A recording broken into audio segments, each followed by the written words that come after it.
মুর্শিদাবাদের নবগ্রাম বিধানসভার বিধায়ক কানাই চন্দ্র মণ্ডল স্ট্যান্ডিং কমিটির মিটিং শেষে ফেরার পথে হঠাৎই অসুস্থ হয়ে পড়েন।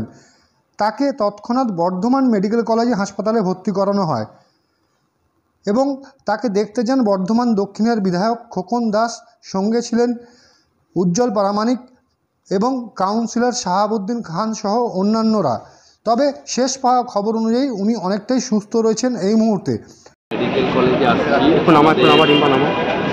বর্ধমান বিধানসভা স্ট্যান্ডিং কমিটির ভিজিট ছিল। সেই ভিজিটে আমাদের মুর্শিদাবাদের নবগ্রামের আমাদের বিধায়ক কানাই চন্দ্র মণ্ডল তিনি সেই টিমে ছিলেন। তিনি ফেরার পথে একটু অসুস্থ হয়ে পড়েছেন। তাকে অন্য সব বিধায়কেরা ছিল, তারাও সবাই মিলে এখানে নিয়ে এসে আমাদের বর্ধমান হসপিটালে ভর্তি করেছে। এখন স্বাভাবিক, খুব ভালো এখন আছে। একটু পরে আরও সব পরীক্ষা হবে। পরীক্ষা হওয়ার পর যদি কোনো অসুবিধা না থাকে তাহলে ওনাকে ছাড়বে।